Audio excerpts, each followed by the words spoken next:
तेरा पालवा दाता मैया खोलो अखियां, गज के दीदार तेरा पालवा दाता मैया खोलो अखियां। गुरु चरणों में आकर के ये प्रार्थना हमें नित्य करनी चाहिए। गुरुदेव की पूजा का पहला मंत्र है शास्त्रों में अखंड मंडलाकारम व्याप्तम येन चराचरम तत्पदम दर्शितम येन तस्मै श्री गुरुवे नमः। अखंड मंडलाकार चराचर जगत जिस परम सत्ता से उत्पन्न है, उस परम सत्ता के बारे में जो जानकारी दे रहे हैं उन गुरु महाराज को हमारा कोटि कोटि वंदन है। और दूसरा मंत्र है ज्ञान तिमिरांधस्य ज्ञानांजन शलाकया चक्षुरुन्मीलितम येन तस्मै श्री गुरुवे नमः। अज्ञान का जितना अंधेरा है, उस अंधेरे को दूर करने के लिए जो प्रकाश रूपी किरण आपकी परम कृपा से हमें प्राप्त हो जाए, तो हमें अपने आप का बोध हो जाए, अपनी आत्मा का भी दर्शन हो जाए। और जिसने आत्मा का दर्शन करने के लिए प्रयास किया है, उसे परमात्मा का दर्शन भी हो सकता है, हो जाता है। और हमारा तो परम सौभाग्य है, परमात्मा का साक्षात रूप हमारे पूज्य श्री महाराज जो आश्रम में विराजमान है, जिनकी परम सत्ता हमारे साथ कण कण में हर जगह पर हर समय पर हमें अनुभव में आती है।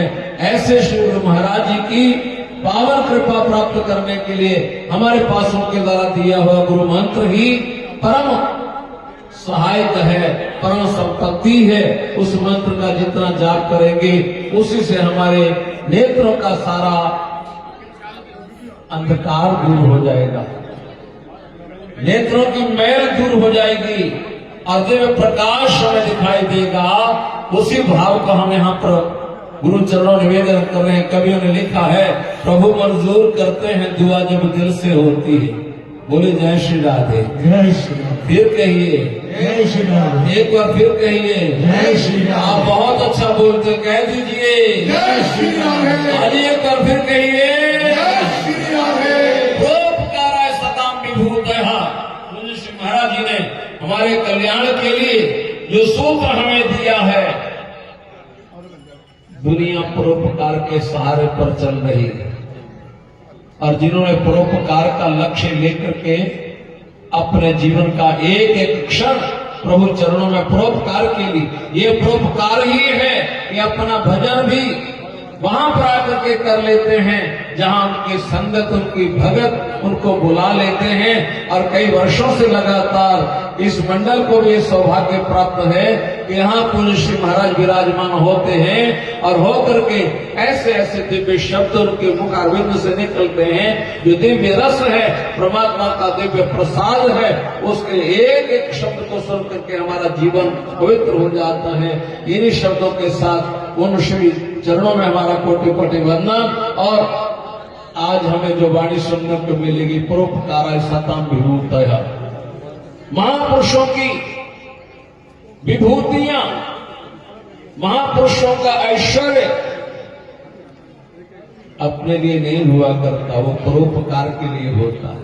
इतनी तपस्या करते हैं पूज्य श्री महाराज, नित्य प्रति निवेदन करते हैं, परमात्मा के चरणों में प्रार्थना करते हैं, प्रभु ये भोले वाले जीव आपकी कृपा से मानव के शरीर में आए हैं, हे प्रभु इस जीवन में इनका कल्याण कर देना। इसीलिए तप कर रहे हैं, इसीलिए उनके प्रवचन हो रहे हैं विभिन्न क्षेत्रों पर।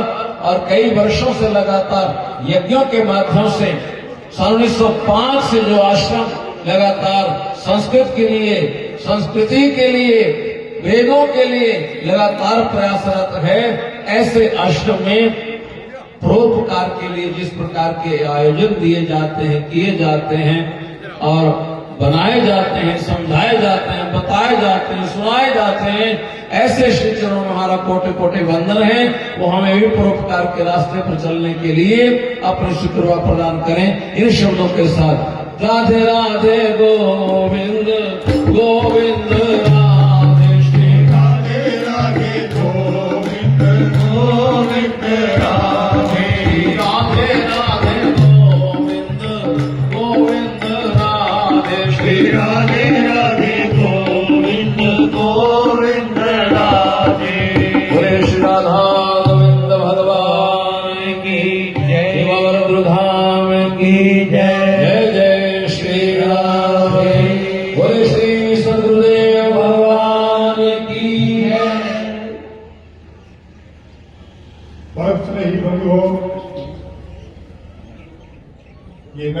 सजनी पिछले 5 सालों से तरस रही थी गुरु चरणों की रज के लिए। एक तरह का सूखा पड़ा था इस नगर की सजनी के ऊपर कि कब मेरे गुरु महाराज आए और कब उनकी चरण धूलि से ये सारे का सारा नगर वृंदावन बन जाए। तो आज वो घड़ी आ गई है। जरा जोरदार तालियां।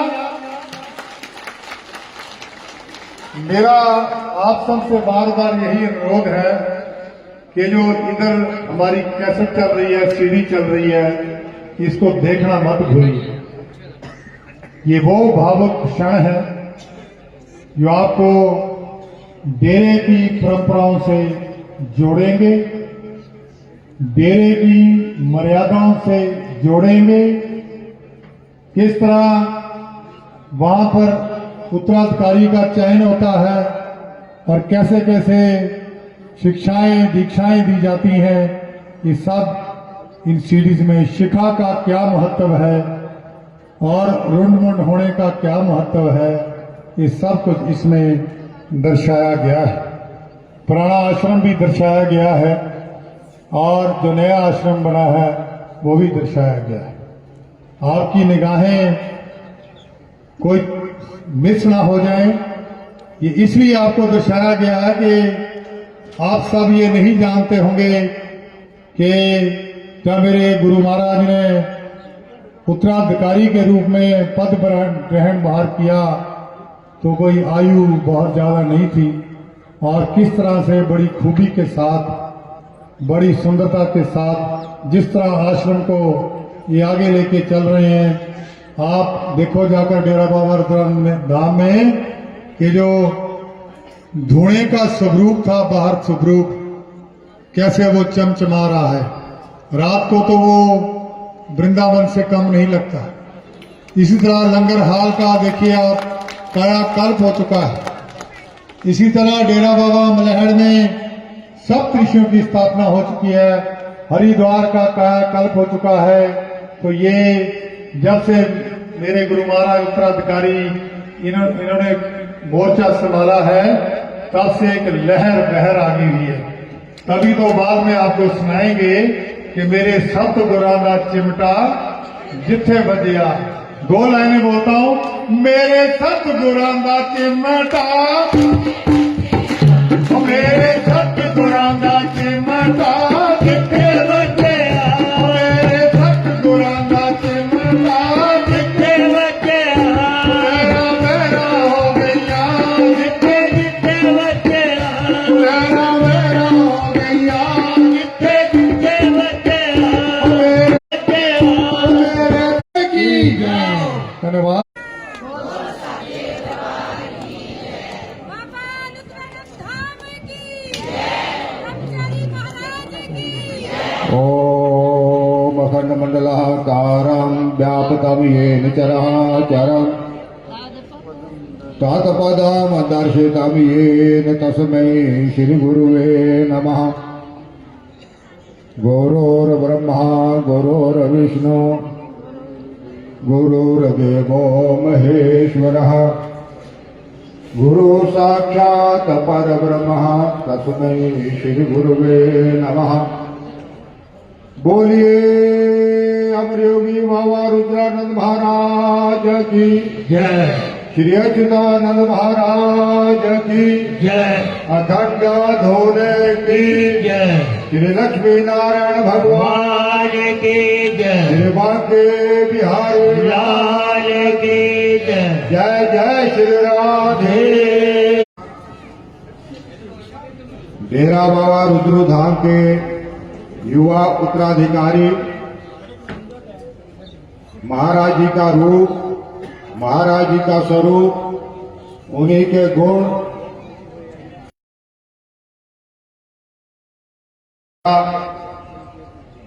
हम सभी के स्नेही श्री श्री महाराज जी के चरण कमलों में हम सभी का कोटि कोटि नमन, कोटि कोटि नमन। बाबा रुद्र सेवक मंडल नंगल की ओर से आयोजित यह विशाल धार्मिक आयोजन जिसके संयोजक श्री संजीव सोहर जी, उनके साथी डॉक्टर साहब जी एवं नगर के सभी वरिष्ठ एवं अन्य जितने भी साथी हैं, उन सभी को बहुत बहुत बधाई। तालियों के साथ जिन्होंने इतना बड़ा आयोजन, इतना सुंदर आयोजन, इतनी सुंदर तरीके से, सुंदर ढंग से आयोजित किया है, ये अपने आप में ये विशाल आंगन इसकी गवाही दे रहा है।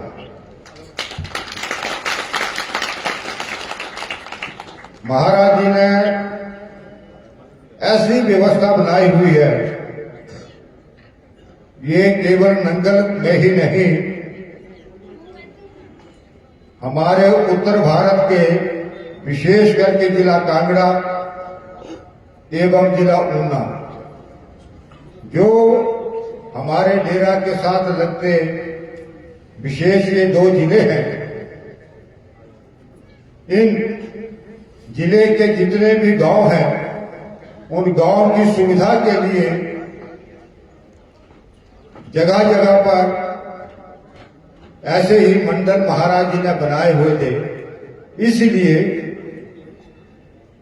कि मेरा संदेश सनातन धर्म का प्रचार और डेरे का आशीर्वाद गांव गांव में लोगों तक पहुंच सके, और इस योजना के अंतर्गत हम आज देखते हैं कि महाराज जी की ये सोच कितनी उजागर हुई, कितनी वास्तव में आगे आई, और जो व्यवस्था ये चली हुई थी महाराज जी के परम कृपा पात्र मंच पर विराजमान श्री श्री महाराज जी के तत्वाधान में हम पिछले 3 वर्षों से देख रहे हैं। इनका जीवन शायद कई लोगों को पता नहीं, जो सुबह डेरे में नहीं जा पाते, 2-2:30 बजे प्रातः से शुरू होता है और रात के 11 बजे तक आश्रम की सेवा में, अपनी तपस्या में, महाराज जी की सेवा में, एवं जो आश्रम के कार्य चले हुए हैं उन कार्यों की सेवा में व्यतीत हो जाता है। हम देखते हैं आराम के लिए भी कोई समय नहीं बचता है। बोले सतगुरुदेव भगवान की जय। और आश्रम के इन्हीं कार्यों को आगे बढ़ाने के लिए महाराज जी का साथ, विशेष करके महाराज जी के साथ आए हुए श्री प्रवेश शर्मा जी, प्रवीण शर्मा जी, सचिन एवं जो भी महाराज जी के सानिध्य में रहे हैं, डेरे के हर गांव में महाराज जी का साथ निभाते हैं, इन सभी का आश्रम की ओर से बहुत बहुत धन्यवाद। आज का ये आयोजन परोपकाराय सता विभोगेय बहुत ही सुंदर विषय है। इस विषय से हमें क्या शिक्षा प्राप्त होती है, महाराज जी के मुखारबिंद से हम सब लोग सुनेंगे। मैं तो भागवत की एक लाइन जो इस विषय को दर्शाती है इस प्रांगण में,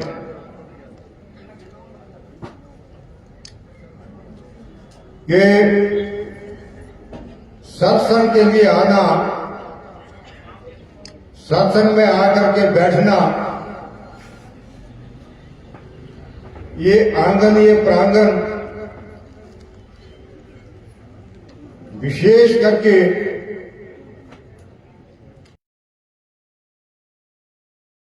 साक्षात आशीर्वाद प्राप्त होता हो, भगवान स्वयं विराजमान होते हों और आकर के हम सभी को आशीर्वाद दे रहे हों, ऐसा हमें ये प्रतीत हो रहा है। जंगमानि च भूतानि स्थावराणि च ये नरः आत्मवत् परिरक्षन्ति याति परम ते नरम, कहते हैं जो मनुष्य अपने समान जिस तरह से व्यक्ति अपनी रक्षा करता है, अपने सुख चाहता है, अपनी संपन्नता चाहता है, उसी तरह से जो दूसरे के लिए भी चाहता हो, दूसरे के भले के लिए काम करता हो, दूसरे की उन्नति के लिए काम करता हो, दूसरे के दुखों को दूर करता हो, वे लोग धन्य होते हैं। आज ये नंगल वासियों ने हम सभी का कल्याण के लिए, हम सभी की जिज्ञासा को पूर्ण करने के लिए, हम सभी को धर्म के मार्ग पर चलने के लिए इतना बड़ा विशाल आयोजन किया है, और जिसमें हमारे पूज्य गुरुदेव साक्षात हमें आशीर्वाद देने के लिए यहां पर पधारे हैं। इसके लिए पुनः मैं बाबा रुद्र सेवक मंडल नंगल की विशेष करके ये धन्यवाद देता हूं जिन्होंने हमें यह सुअवसर प्रदान किया है। भागवत में कहा हुआ है, अष्टादश पुराणेषु व्यास से वचन द्वयम परोपकार पुण्याय पापाय परपीडनम। तो ये एक ऐसा विषय है, ऐसा सुंदर विषय है जो पुराणों से निकाली हुई ये बात है। 18 पुराण भी इस बात को मानते हैं कि परोपकार से बढ़कर के कोई भी अन्य किसी भी प्रकार का भला करने वाला कोई दूसरा साधन नहीं है। हमें कोई भी कार्य करना है वह परोपकार की दृष्टि से ही करना है। अहिंसा सत्य वचनम परभूत अनुकंपनम शमो दानम यथाशक्ति गृहस्थ धर्म उच्यते। मनुस्मृति में ये बात कही हुई है।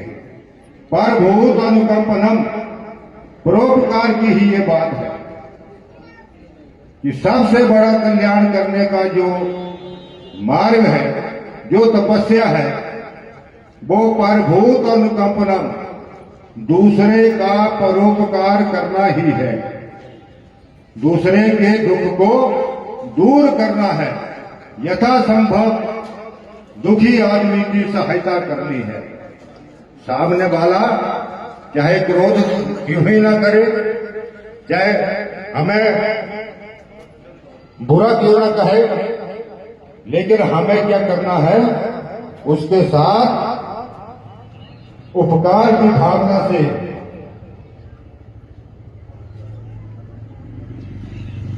गुस्सा नहीं करना है, क्रोध नहीं करना है, हमें उसकी बात को मानना है। ये उपकार करने का तरीका है, परोपकार इसे कहा जाता है। इन शब्दों के साथ समय को ध्यान में रखते हुए मैं एक बार फिर से बाबा रुद्र सेवक मंडल नंगल के अधिकारियों पदाधिकारियों का धन्यवाद करता हुआ महाराज जी के श्री चरणों में कोटि कोटि नमन, कोटि कोटि वंदन। धन्यवाद। बोलिए सदगुरु महाराज की जय। धन्यवाद शास्त्री जी। अभी कुछ ही देर में आपके सामने महाराज श्री के व्रत शुरू होने वाले हैं। उससे पहले ध्वनि लगेगी। मैं 1 मिनट के लिए महाराज श्री के साथ आए वो 2 महानुभाव श्री प्रवीण शर्मा जी, जो सदाशिव मंदिर के तलमेड़ा के तीसर महादेव के चेयरमैन हैं, और दूसरे प्रवेश जी, ये 2 ऐसे योद्धा हैं जिन्होंने सारा कार्यभार अपने कंधों पे लिया हुआ है। महाराज श्री के एक दायां हाथ है, एक बायां हाथ, सारा दिन इनकी सेवा में रहते हैं। ऐसी ऐसी योजनाएं डेरा में ये बना रहे हैं। जरा जोरदार तालियों से इनका अभिनंदन कीजिए। हम इससे पहले कि ध्वनि शुरू हो, अपने अपने मोबाइल सेल फोन बंद कर दीजिए और किसी तरह का भी कोई रुकावट प्रवचनों में नहीं आनी चाहिए। सारी सेवाएं जो सेवादार है कृपया बंद कर दें। पानी का वितरण तक बंद हो जाएगा जब तक महाराज श्री के प्रवचन चलेंगे। और जिन्होंने उठना है बीच में कोई नहीं उठेगा, जिन्होंने जाना है कहीं उठना है तो कृपया पहले ही उठें। बीच में निर्विघ्न प्रवचन चलेगा, जितनी देर भी चलेगा। तो मेरा आप सबसे अनुरोध है कि ये जो आपको निर्देश महाराज श्री ने दिए इनको अपने आप में लागू करें। तो मैं अमर जी से अब प्रार्थना करूंगा कि ध्वनि के साथ जोरदार साथ देना ध्वनि का और झूम जाना ध्वनि के ऊपर। धन्यवाद। क्षणभंगुर जीवन की कलिका कल प्राति को जाने खिले न खिले। मलयांचल की शुचि शीतल मंद सुगंध समीर चले न चले। कलिकाल कुठार लिए फिरता, कलिकाल कुठार लिए फिरता। तन नम्र है चोट छिले ना छिले। अरे कहिले हरि का नाम मोरी रसना, कहिले हरि का नाम मोरी रसना।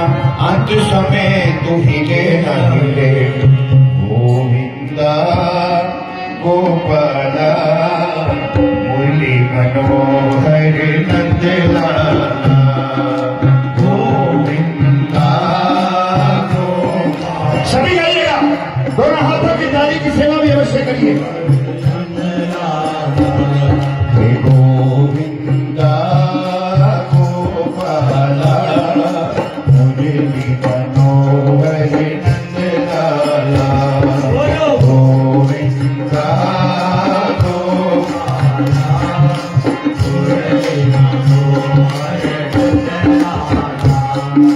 मुरली मनोहर नंदलाला। हे मुरली मनोहर नंदलाला। गोविंदा गोपाला मुरली मनोहर नंदलाला। गोविंदा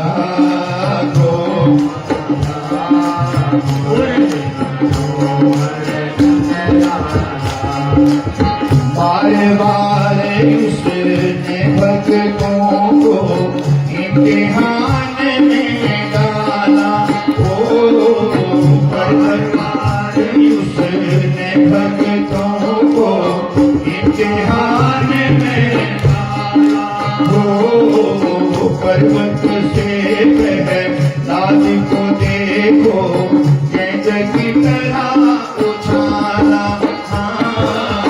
पर्वत से प्रहलाद को देखो गेंद की तरह उछाला। वो मीरा सोना कुंदन बन गई पीकर जहर प्याला। मीरा सोना कुंदन बन गई पीकर जहर प्याला। पहले पिया प्याला बाद में आया मुरली वाला। पहले पिया प्याला बाद में आया मुरली वाला। गोविंदा गोपाला मुरली मनोहर नंदलाला। गोविंदा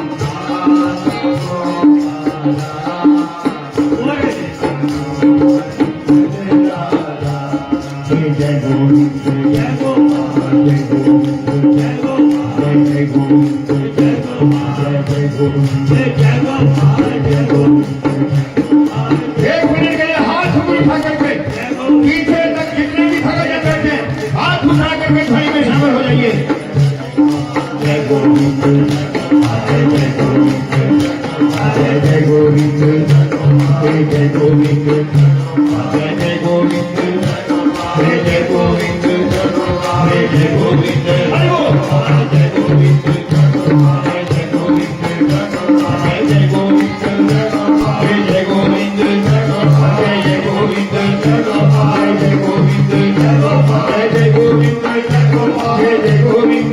जय जय गोविंद हरि बोल जय गोविंद जय जय गोविंद जय जय गोविंद जय जय गोविंद जय जय गोविंद जय जय गोविंद जय जय गोविंद जय जय गोविंद जय जय गोविंद जय जय गोविंद जय जय गोविंद जय जय गोविंद जय जय गोविंद जय जय गोविंद जय जय गोविंद के बिहारी लाल की जय जय श्री बोली सतगुरु भगवान की मंगलावर्धनंत महाराज की जय जय श्री बंधुओं आप माथा टेकना बंद करवा दें। जो जहां जिसको जगह मिलती है वहीं बैठ जाइए। जिसको जहां जगह मिल रही है वहीं बैठ जाइए। जहां खड़े हैं आप वहीं बैठ जाओ। और जिनको जगह नहीं मिल रही हो आगे भी आ सकते हैं। इधर मेरी दाईं तरफ का पंडाल खाली है, वहीं बैठ जाइए जहां पे आप खड़े हैं। जब आरती का समापन होगा उसके बाद माथा टिकाया जाएगा, आप यहीं बैठ जाइए। कृपया अपने सेल फोन बंद कर दें। हमारे सारी सेवाएं जितने भी पंडाल में लोग घूम रहे हैं उन सेवाओं को बंद कर दिया जाए। कृपया जल्दी से बिठाइए इन सबको।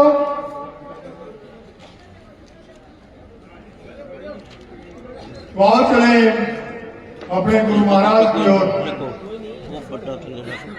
एक एक शब्द के ऊपर गौर करें। बड़ा गंभीर विषय है, बड़ा मार्मिक विषय है। जब ये सब्जेक्ट हमें दिया गया तो कई दिन तो मुझे भी समझ नहीं लगा कि ये इतना गंभीर विषय के ऊपर हम सबको जो प्रवचन मिलने वाले हैं वो तो हमारे सदगुरु ही समझा सकते हैं। आप जब ध्यान से सुनना, ये जितनी मेहनत हो रही है मेरे सदगुरु महाराज जी कर रहे हैं, ये सब आप लोगों के लिए है। जितनी लीला खेली जा रही है मेरे सदगुरु महाराज के द्वारा, ये सिर्फ और सिर्फ आपके लिए है। जो श्रद्धालु डेरे से जुड़े हुए हैं उनके लिए सारी लीलाएं हैं। तो चले अपने सदगुरु महाराज की ओर। बोलिए सदगुरु महाराज की अखंड धुणे की जय। सदगुरु महाराज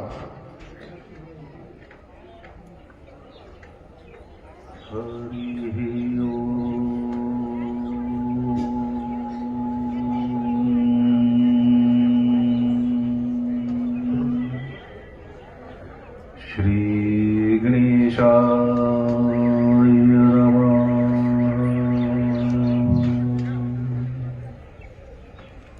श्री सरस्वती नमः। श्री वेद पुरुषाय नमः। श्री गुरुचरण कमलेभ्यो नमः। वंशी विभूषितकरा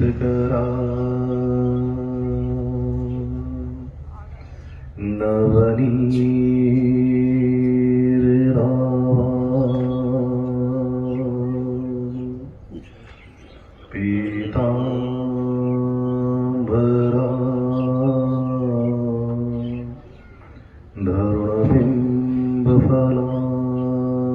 धरुणबिंबफलाधरोष्ठा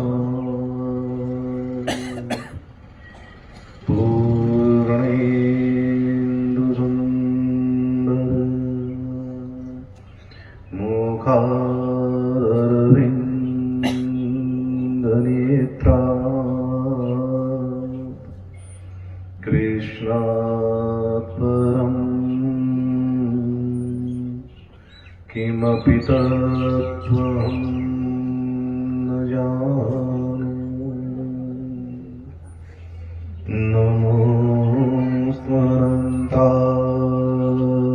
सहस्रमूर्धये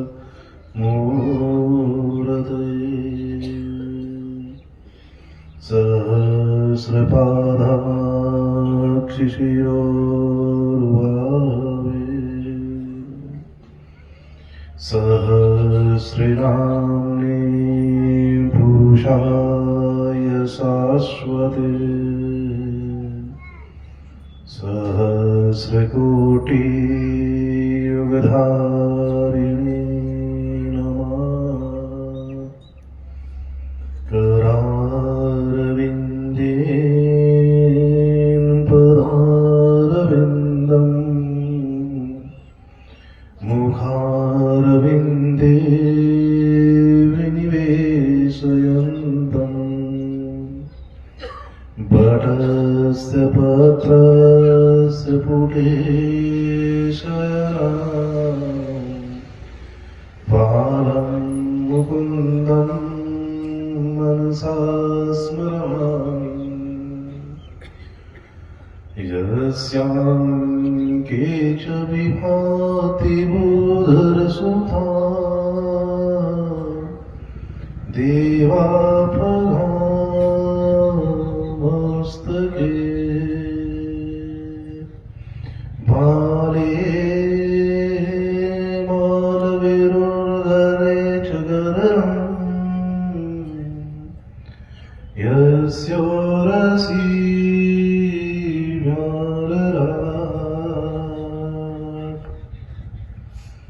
सोऽयं भूतिविभूषणासुरभरा सर्वाधिपा सर्वदा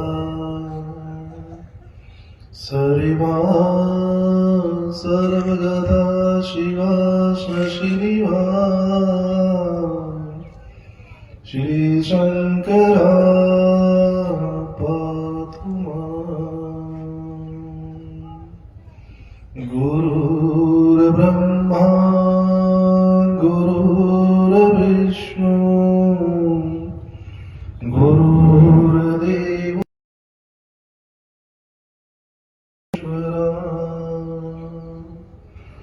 गुरुः साक्षात् परब्रह्म तस्मै श्री गुरवे नमः। तस्मै श्री गुरवे नमः। राधा मेरी स्वामिनी मेरा राधे को दास जन्म जन्म मोहि दीजियो श्री वृंदावन को वास श्री वृंदावन को वास।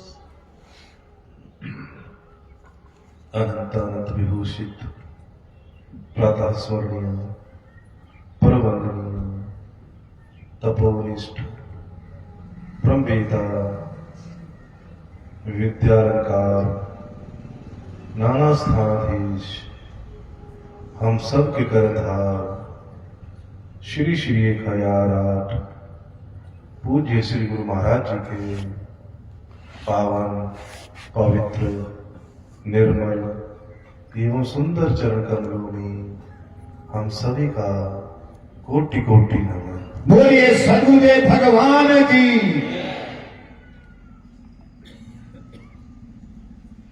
पूज्य श्री गुरु महाराज की असीम कृपा से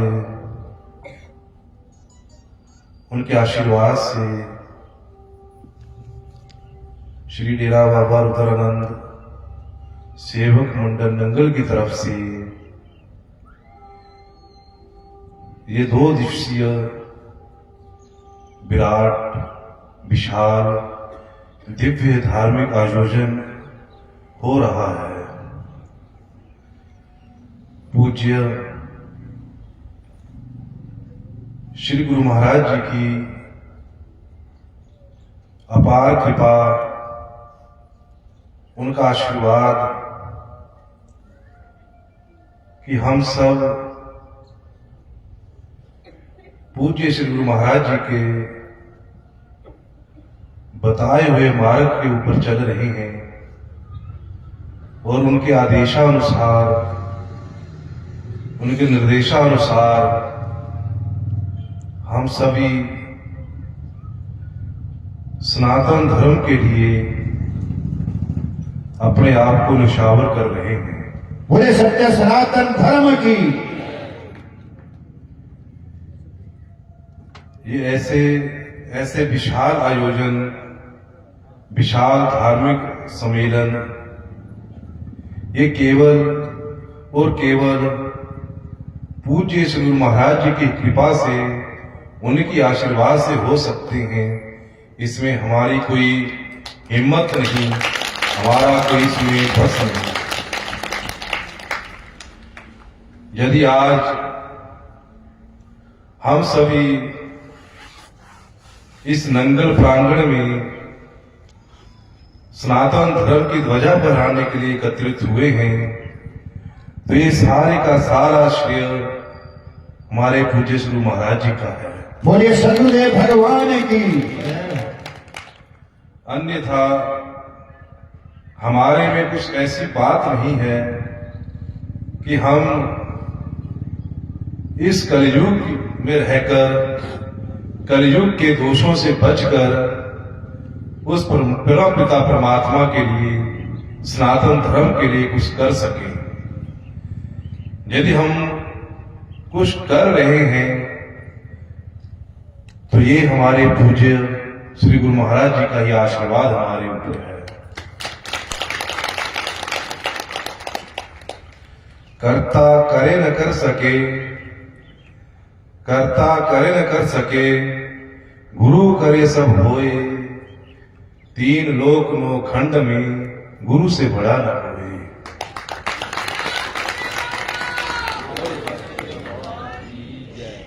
तो ये हमारे पूज्य श्री गुरु महाराज की आशीर्वाद, उनकी ही प्रेरणा हमारे साथ है कि आज हम सभी इस नंगल के प्रांगण में एकत्रित होकर सनातन धर्म के लिए, सनातन धर्म की चर्चा हम कर रहे हैं। इस विराट दिव्य सम्मेलन का जो शीर्षक है, जो विषय है, वह है परोपकाराय सताम विभूतय है। हमें परोपकार करना है। परोपकार क्यों करना है, किस लिए करना है?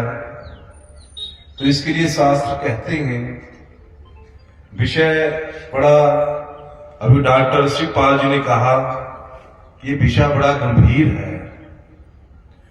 विषय गंभीर भी है, पर इस गंभीर विषय को हम बड़े ही सुलभ तरीके से, बड़ी आसानी के साथ इसको जानेंगे कि हमें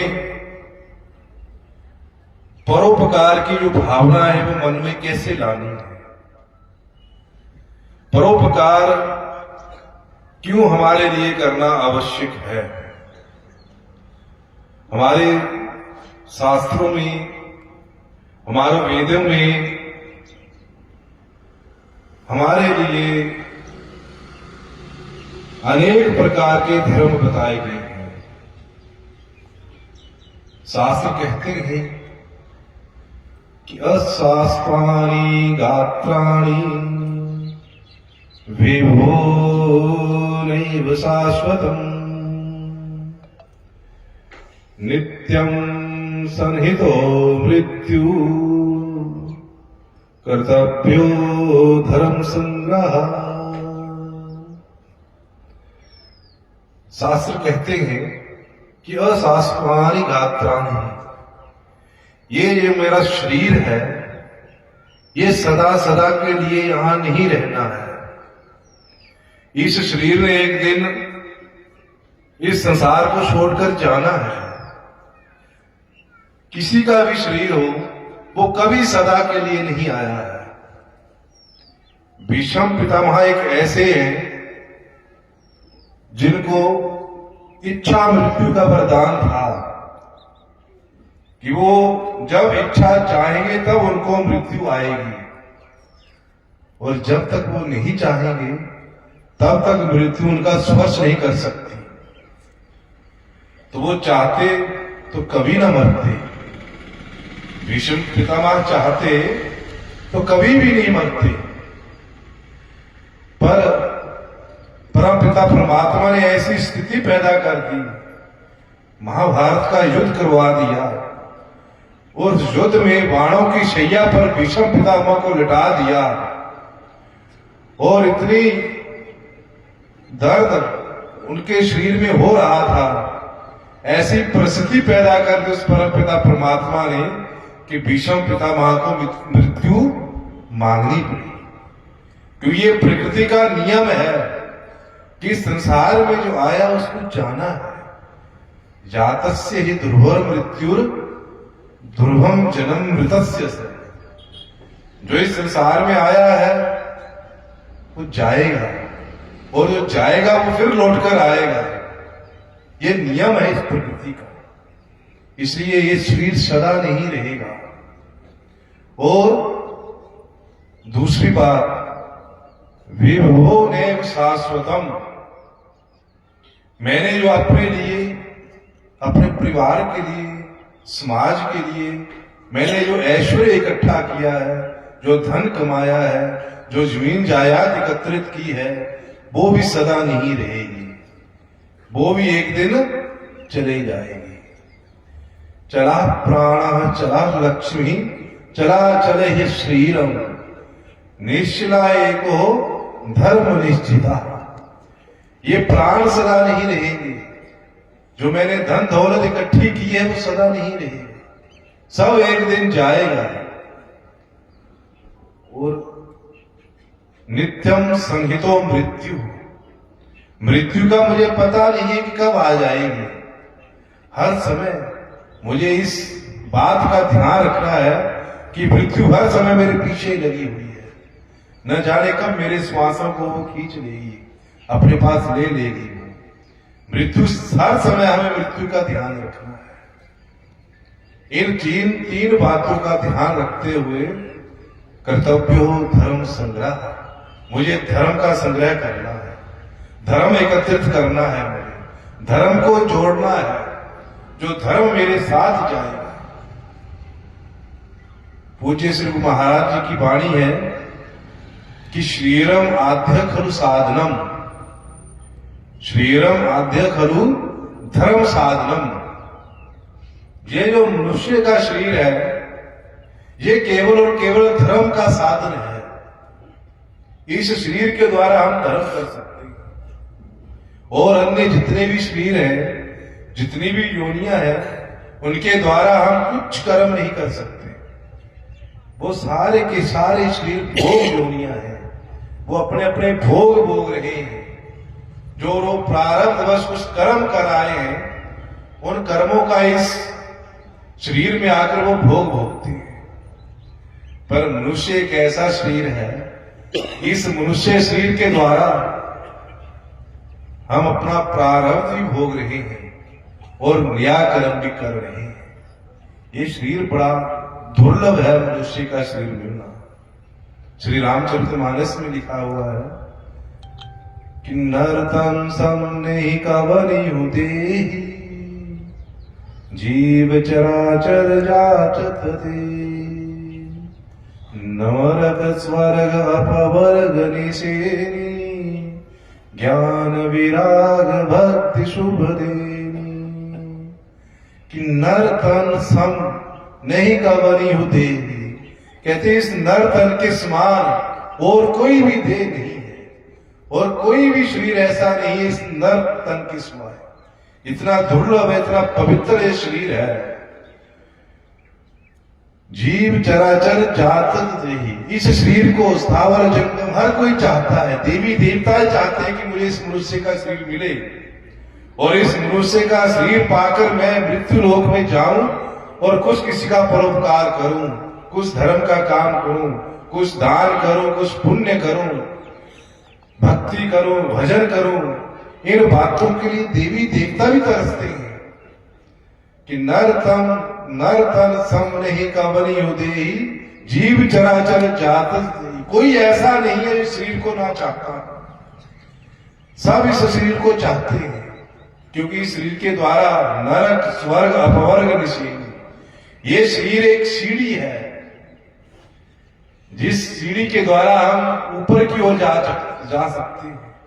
इसी शरीर के द्वारा हमें नरक भोगना पड़ेगा, इसी शरीर के द्वारा कुछ परोपकार करेंगे, धर्म का काम करेंगे, कुछ दान पुण्य करेंगे, तो इसी शरीर के द्वारा मुझे स्वर्ग मिलेगा। और इसी शरीर के द्वारा हम मोक्ष की कामना करेंगे, मोक्ष के लिए भजन सत्संग करेंगे, तो इसी शरीर के द्वारा मुझे मोक्ष मिल जाएगा। परंतु अन्य कोई ऐसा शरीर नहीं है जिस शरीर के द्वारा मैं स्वर्ग जा सकूं या मोक्ष को प्राप्त कर सकूं। ज्ञान विराग भक्ति सुख देने, इस शरीर के द्वारा हम ज्ञान को प्राप्त कर सकते हैं, भक्ति प्राप्त कर सकते हैं, और जो भी धर्म के काम है वो इसी शरीर के द्वारा कर सकते हैं। परंतु मैंने यदि शरीर का लाभ नहीं लिया, इस शरीर के द्वारा परोपकार नहीं किया, धर्म नहीं किया, दान पुण्य नहीं किया, तो बाद में मुझे पछताना पड़ेगा, बाद में पछताना पड़ेगा और फिर हाथ कुछ नहीं आएगा। इसलिए हमें इस शरीर के द्वारा धर्म का काम करना। और शास्त्रों में धर्म के लक्षण अनेक प्रकार के बताए हुए हैं, अनेक प्रकार का धर्म है। मुझे जो भी धर्म अच्छा लगता है वो मैं कर सकता हूं। श्री मनु जी महाराज ने मनुस्मृति में लिखा हुआ है, उन्होंने 10 लक्षण बताए हुए हैं धर्म के। धृति क्षमा दमोस्तेयम, सोचम इंद्रिय निग्रह, धीर विद्या सत्यम क्रोधो, साक्षात 10कम धर्म लक्षणम। ये साक्षात मनु जी ने अपनी मनुस्मृति में 10 लक्षण धर्म के कहे हैं। इन 10 लक्षणों के ऊपर चर्चा नहीं होगी, ये तो मैंने वैसे आपको बता दिए 10 लक्षण हैं ये। और पूज्य श्री गुरु महाराज की वाणी है, पूज्य श्री गुरु महाराज जी एक ही लक्षण के ऊपर जोर देते हैं। आज तक पूज्य श्री गुरु महाराज जी ने अपनी वाणी से जो भी अमृत वर्षा की है, उन सब का सार एक ही श्लोक में उन्होंने कह दिया, एक ही बात वो कहते हैं। हमने तालियां थोड़ी बोलिए सदगुरु महाराज की, अखंड धुने की। अगर तालियों की कमी रहेगी ना, तो पूज्य श्री गुरु महाराज जी ने मेरे पास वो आपके लिए कुछ भेजा है आशीर्वाद, वो कम मिलेगा। याद तालियों की कमी नहीं चाहिए, अब लगातार 5 मिनट तालियां बजाइए। बोलिए गुरु महाराज की, सदगुरु महाराज की, अखंड धुने की।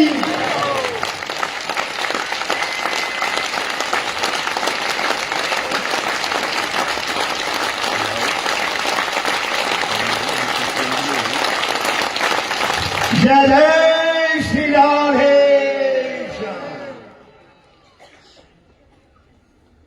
मेरे पास अपना कुछ नहीं है, मेरे पास अपना कुछ भी नहीं है। मेरे पास जो कुछ भी है मेरे गुरु महाराज का दिया हुआ है। बोले सदगुरुदेव भगवान की। और उसी को यदि आप कुछ बांटना चाहते, मेरे साथ साझा करना, जय जय। इसके ऊपर कल, आज तो नहीं, कल एक मैं आपको एक छोटी सी कथा भी सुनाऊंगा कि पूज्य श्री गुरु महाराज जी ने आज तक जितने भी ये धार्मिक सम्मेलन आयोजन किए हैं और इससे आगे भी पूज्य श्री गुरु महाराज की आशीर्वाद से, उनकी कृपा से जो आयोजन होते रहेंगे, उन सब का एक ही सार है। पूज्य श्री गुरु महाराज ने हमें जो आदेश दिया है, जो उन्होंने निर्देश दिया, वो एक श्लोक में दे दिया कि मुझे क्या करना है। और उसी के ऊपर आज का एक विषय है, परोपकाराय सताम विभूतया। तो पूज्य श्री महाराज ने कहा हुआ है कि श्रूयेतां धर्मस्वं श्रुत्वा चैव बधार्यताम् आत्मनः प्रतिकूलानि परेशान न समाचरे, परेशान न समाचरे। बस इस एक बात पर हम उतर जाएं। जब पूज्य श्री महाराज ने हमें एक आदेश दे दिया है कि श्रूयतां धर्मस्व, धर्म की बातों को सुनो, किसी की चुगली निंदा नहीं सुननी है, किसी की बुरी बातें नहीं सुननी है। यदि मैंने इस कानों से सुनना है तो धर्म की बातें सुननी है। श्रूयतां धर्मस्व, धर्म की बातों को सुनो और श्रुत्वा चैव बधार्यताम्, और उन बातों को सुनकर अपने जीवन में उतार लो, अपने मन में उतार लो, अपनी बुद्धि में धर्म की बातें बिठा लो। ऐसा नहीं कि सुना और सुनकर निकाल दिया। श्रूयतां धर्मस्व, धर्म की बातें हमेशा सुनते रहना चाहिए, सुनते रहना चाहिए। सुनने से भी बड़ा लाभ मिलता है इन बातों में। और सुनकर श्रुत्वा चैव बधार्यताम्, सुनकर अपने जीवन में लाओ इन बातों को, जीवन में उतारो इनको। फिर कहते अगली पंक्ति जो है उसी में ये सारे धर्मों का सार आ चुका है। अगली पंक्ति कहती है कि आत्मनः प्रतिकूलानि परेशान न समाचरे। आत्मनः प्रतिकूलानि, जो बात मेरे प्रतिकूल है, जो बात मुझे अच्छी नहीं लगती है, जो देखने में, सुनने में, करने में मुझे बात अच्छी नहीं लगती है, परेशान न समाचरे, उस बात को मैं दूसरे के लिए कभी ना करूं। बोले सदगुरुदेव भगवान की। बस यही धर्म है, यही धर्म है कि जो बात मुझे अच्छी नहीं लगती, मुझे प्रिय नहीं लगती है जो बात, वो मैं कभी भी दूसरे के लिए ना करूं उस बात को। श्रूयतां धर्मस्वं श्रुत्वा चैव बधार्यताम् आत्मनः प्रतिकूलानि परेशान न समाचरे। जो बात कभी मेरे मन को नहीं भाती, मेरे मन को अच्छी नहीं लगती, कोई मुझे गाली निकाल रहा है, मुझे वो गाली वो निकाल रहा है पर मुझे वो अच्छी नहीं लग रही है, तो मुझे भी चाहिए कि मैं कभी उसको भी गाली ना निकालूं, दूसरे व्यक्ति भी गाली ना निकालूं। जिस तरह उसका गाली निकालना मुझे अच्छा नहीं लग रहा है, उसी तरह यदि मैं उसको गाली निकालता तो उसको भी अच्छा नहीं लगता है। इसलिए ये बात मुझे कभी नहीं करनी कि जो बात मुझे अच्छी नहीं लगती मैं दूसरे के लिए करूं। अच्छा, अब ये बात होगी कब? ये बात कब होगी? ऐसा भाव मेरे मन में कब जगेगा कि जो बात मुझे अच्छी नहीं लगती वो बात मैं दूसरे के लिए कभी ना करूं? ये बात तब होगी जब मैं कण कण में, हर प्राणी प्राणी में उस परमात्मा का वास देखूंगा, उस परमात्मा को देखूंगा। संसार में कोई ऐसी वस्तु, ऐसा पदार्थ नहीं होना चाहिए जिस वस्तु, जिस पदार्थ में परमात्मा का वास ना देखूं। परमात्मा कण कण में विराजमान है, हर प्राणी में परमात्मा का वास है। जब मैं ये भावना मन में रखूंगा कि हर प्राणी में परमात्मा का वास है, तो मैं किसी के प्रति भी बुरी बात नहीं सोचूंगा, किसी के प्रति बुरा नहीं सोचूंगा। श्री गीता जी में भगवान श्री कृष्ण अर्जुन से कहते हैं कि हे अर्जुन, आत्मोपमीन सर्वत्र समं पश्यति यो अर्जुन, सुखम वा यदि वा दुःखम स योगी परमो मता। आत्मोपमीन सर्वत्र समम पश्यति यो अर्जुन, कि हे अर्जुन, जो मनुष्य अपने शरीर की तरह हर प्राणी को देखता है, अपने शरीर के समान सब जगह हर प्राणी को देखता है। अब हमारा ये शरीर है, हमारे शरीर में किसी अंग में कोई कष्ट होता है, कोई दुख होता है, तो मैं उसका उपचार करने लग जाता हूं, उसको ठीक करने में लग जाता हूं। मेरे हाथ में दर्द हो रहा है, मेरे पैर में दर्द हो रहा है, तो मेरे बड़ी पीड़ा होती है क्योंकि मेरे शरीर का ये अंग है, मेरा अंग होने के कारण उसमें बड़ी पीड़ा हो रही है।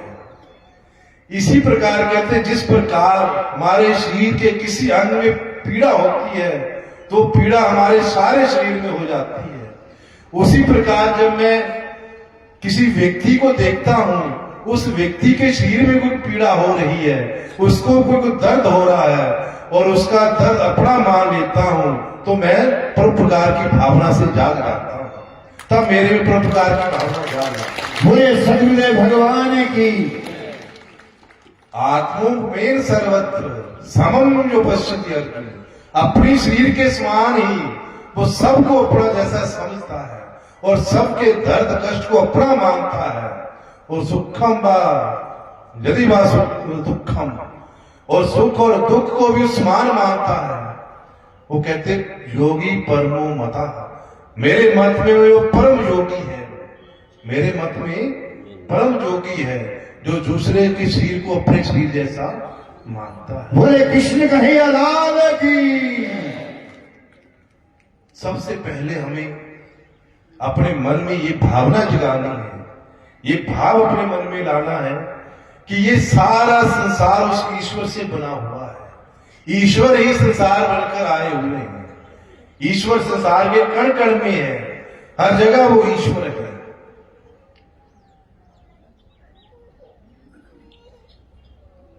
केनोपनिषद में लिखा हुआ है,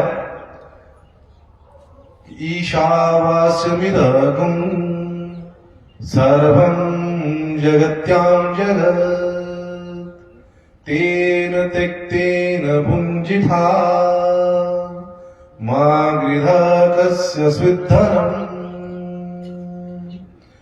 ईशावास्यमिदगुं सर्वं जगत्यां जगत्, इस अखिल ब्रह्मांड जगत में जो कुछ भी स्थावर जंगम है, वो सारे का सारा उस ईश्वर से व्याप्त है।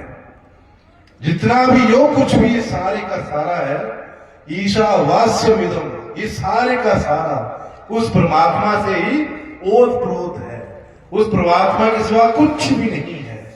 इसलिए तेन त्यक्तेन, उस परमात्मा के निमित्त त्याग पूर्ण इस संसार के विषय भोगों को त्याग पूर्ण इसका भोग करो, क्योंकि ये संसार, ये धन किसी का है, किसी का भी नहीं है। ये ना किसी का आज तक हुआ है, ना होगा किसी का। ये तो कुछ समय के लिए हमारे पास आया और फिर आकर चला जाएगा। इसलिए जो कुछ भी उसको त्याग पूर्वक भोग, एक दूसरे के लिए भोग कर उसका हम भोग करें। सब में हरि है, सब हरि में है। कहते हैं कि सब में हरि है, सब हरि में है, सब हरि की लीला का रूप है।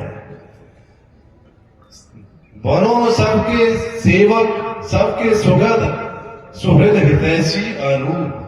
कहते सब हरि में है, हम सब परमात्मा में हैं और परमात्मा हम सब में है। ये कहते कुछ भी नहीं है, ये तो केवल उस हरि की, उस परमात्मा की लीला का रूप है। ऐसा मानकर सबके सेवक बनो, सबके सुहृद बनो और सबकी सेवा परोपकार करो।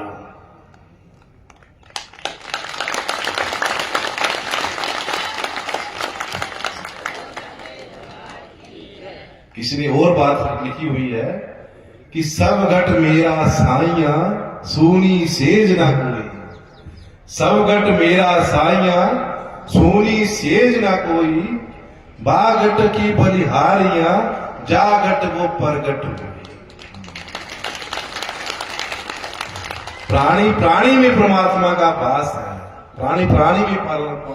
जब हमें ये भाव जग जाएगा कि हर प्राणी में परमात्मा रहते हैं, तो मेरे में अपने आप वो परोपकार की भावना भी आ जाएगी। बोले सच्चिदानंद भगवान की। जब ये महाभारत का आपका युद्ध चल रहा था, ये महाभारत का आपका युद्ध हो रहा था, तो युधिष्ठिर आदि पांडव दिन भर तो युद्ध करते थे और रात को विश्राम करते थे, परंतु धर्म या युधिष्ठिर जो थे वो रात को अपने शिविर से कहीं जाकर उपासना करते थे। तो एक बार भीम, अर्जुन, नकुल, सहदेव ने देखा कि हमारे बड़े भैया धर्मराज युधिष्ठिर रात के पहले पहर कहीं जाते हैं और जब सुबह होने लगते तब वापस आते हैं।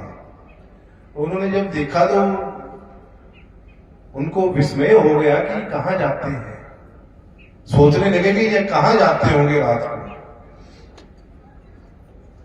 एक बार उन्होंने धर्मराज युधिष्ठिर से पूछी ये बात कि भैया आप रात को कहां जाते हो? तो कहने लगे मैं रात को उपासना करने के लिए जाता हूं। तो कहने लगे कि उपासना आप अपने शिविर में कर लिया करो, उपासना करने कहां जाते हो? कहते नहीं, मेरी जो उपासना है वो शिविर में नहीं हो सकती, मैं अपनी उपासना करने बाहर जाता हूं। तो भाइयों को कुछ संशय हुआ, तो एक बार वो सारे भाई धर्मराज युधिष्ठिर के पीछे पीछे जाने लगे कि देखे यहां कहां जाकर अपनी उपासना करते हैं। तो जब धर्मराज युधिष्ठिर अपने शिविर से निकले तो पीछे पीछे वो भाई भी जाने लगे, और जब वो पीछे पीछे गए तो उन्होंने क्या देखा कि उनके बड़े भाई धर्मराज युधिष्ठिर युद्ध स्थल में जाते हैं, यहां युद्ध हो रहा होता है, वहां जाते हैं और ऐसा अपना वेश बनाकर जाते हैं कि उसको कोई पहचान ना सके, कोई पहचान ना सके, ऐसा वेश बनाकर वो युद्ध स्थल में जाते हैं। और वहां जाकर जो भी योद्धा, किसी को चोट लगी हुई है, किसी को कुछ हुआ, किसका रक्त बह रहा है, कोई मरनासन हो रहा है, किसी को प्यास लगी है, किसी को भूख लगी है, सबकी जाकर वो सेवा कर रहे हैं। किसी को जल पिला रहे हैं, किसी को भोजन दे रहे हैं, किसी के चोट लगी है तो चोट पर मरहम पट्टी कर रहे हैं, सबको देख रहे हैं, सबको स्थापना दे रही हैं। कोई ये नहीं देख रहे कि मेरे पक्ष का है दूसरे पक्ष का, ये भी नहीं देख रहे हैं। शत्रु पक्ष वाले योद्धाओं को भी वो उनके भी कष्ट को दूर कर रहे हैं, उनके भी कष्ट को दूर कर रहे हैं। जब उनके भाइयों ने ये बात देखी तो उनके समक्ष आ गए, और समक्ष आकर वो कहने लगे भैया आप तो कहते थे कि मैं उपासना करने जाता हूँ रात को, तो आप उपासना करने तो जा नहीं रहे, पर ये यहाँ तो क्या कर रहे हो आप? तो वो कहने लगे कि भाइयों मेरी यही उपासना है, मैं हर प्राणी में इस परमात्मा का दर्शन करता हूं, और उस प्रभु का दर्शन करने के बाद मेरे मन में इनके परोपकार की भावना है, मैं इनकी सेवा करता हूं, इनकी सेवा करने से इनको जो प्रसन्नता होती है वही मेरी उपासना है। बोले धर्मराज युधिष्ठिर जी महाराज की। तो भाइयों ने कहा कि भैया आप तो शत्रु पक्ष वाले योद्धाओं को भी सेवा कर रहे हैं, उनको भी मरहम पट्टी लगा रहे हैं। तो धर्मराज युधिष्ठिर कहते मेरा कोई शत्रु को मित्र नहीं है, मेरे लिए तो सब एक समान है, सब परमात्मा का ही अंश है, मेरे लिए सब एक है। ऐसा परोपकार मेरे जीवन में होना चाहिए, परोपकार के बिना मेरा जीवन निरर्थक है। यदि मैं अपने से, जिसके जीने से उसके ब्राह्मण देवता जीवित रहते हो, उसके रिश्तेदार भाई बंधु जीवित रहते हो, जीवितम सफलम तस्य, उसका जीवन सफल है। आत्मार्थे कौन जीवित, कहते आत्मा अपनी आत्मा के लिए कौन नहीं जीता है? अपनी आत्मा के लिए तो हर कोई जी लेता है, परंतु जीना उसी का सफल है जो दूसरों के लिए जिए, दूसरों की भलाई के लिए जिए। बोले सत्य सनातन धर्म की। इसलिए हमें जीना है तो दूसरों के लिए जीना है, भी जी लेते हैं, एक दूसरे को मार काट कर वो भी अपना जीवन व्यतीत करते हैं, परंतु जीना उसी का है जो दूसरों के लिए जिए, दूसरों के दुख कष्ट को दूर करे, उसी का जीना है। दुखिता नाम भूता नाम दुखोधरता ही जो न रहा सएव सुकृति लोके गियो नारायण अंश रहा। ये शास्त्र आप कहते हैं, आपके शास्त्र कहते हैं दुखिता नाम ही भूता नाम, जो दुखी प्राणियों के दुख को दूर करता है, जो किसी के कष्ट को किसी के दुख को दूर करता है, किसी की पीड़ा को दूर करता है, कहते वही इस लोक में पूजनीय होता है, वही सम्माननीय होता है।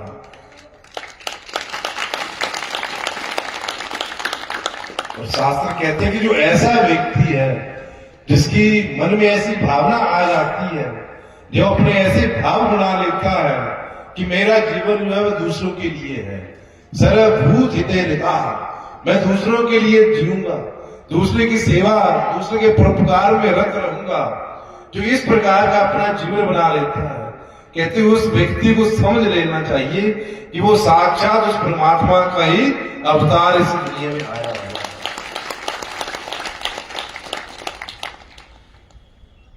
हम मानव हैं, हम मनुष्य बनकर आए, इस मनुष्य का ये परम कर्तव्य है कि वे एक दूसरे की पीड़ा को समझे, एक दूसरे के दर्द को समझे।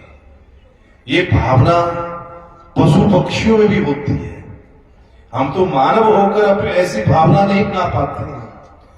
हम तो रास्ते में कहीं हम सड़क पे जा रहे हैं, सड़क पर हम जाते हैं तो देखते हैं किसी का एक्सीडेंट हो जाता है, व्यक्ति सड़क पर पड़ा हुआ है, खून से लथपथ है।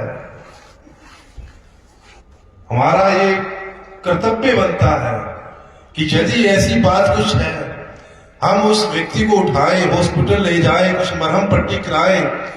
यदि हमारे ऐसे करने, मानवता तो है कि जब हम सब काम छोड़कर उस व्यक्ति को उठाकर हॉस्पिटल ले जाएं, उसके दर्द को ठीक कर दें, ये मेरी मानवता है। बोले सदगुरुदेव भगवान की।